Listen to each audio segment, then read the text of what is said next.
তুমি যদি নতুন ইউটিউবার হয়ে থাকো তাহলে এই ভিডিওটি শুধু তোমার জন্য।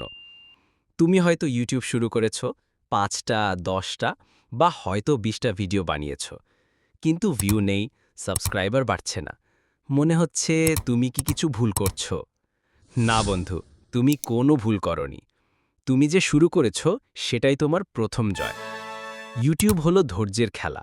এখানে কেউ প্রথম ভিডিওতেই ভাইরাল হয় না। মিস্টার বিস্ট, ফ্লাইং বিস্ট বা আঙ্কুরওয়ারিকু সবাই একসময় ঠিক তোমার জায়গাতেই ছিল। তাদেরও কেউ চিনত না, তাদের ভিডিওতেও ভিউ আসত না, কিন্তু তারা থামেনি। আর এটাই ছিল তাদের সাফল্যের মূল মন্ত্র। মনে রেখো, প্রথম ৫০টা ভিডিও তোমার শেখার জন্য। কিভাবে ক্যামেরার সামনে কথা বলতে হয়, কিভাবে গল্প সাজাতে হয়, এডিটিং কিভাবে আরও ভালো করা যায়, এইসব শিখতে সময় লাগে।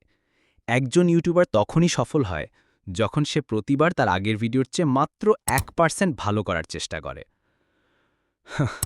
হ্যাঁ, আমি জানি, একসময় মনে হবে কিছুই হচ্ছে না। তুমি আয়নার সামনে দাঁড়িয়ে নিজেকেই বলবে, হয়তো এটা আমার জন্য না। কিন্তু বন্ধু, মনে রেখো, ঠিক এই কঠিন সময়টাতেই ৯০% মানুষ হাল ছেড়ে দেয়। আর বাকি যারা ধৈর্য ধরে রয়ে যায়, তারাই একদিন উদাহরণ তৈরি করে।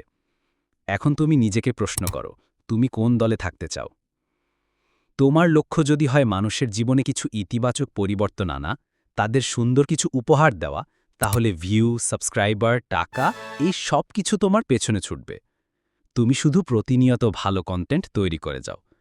ইনশাল্লাহ তোমার কাজে একদিন মানুষের মন ছুঁয়ে যাবে, আর তখন তোমার সাফল্য কেউ ঠেকাতে পারবে না।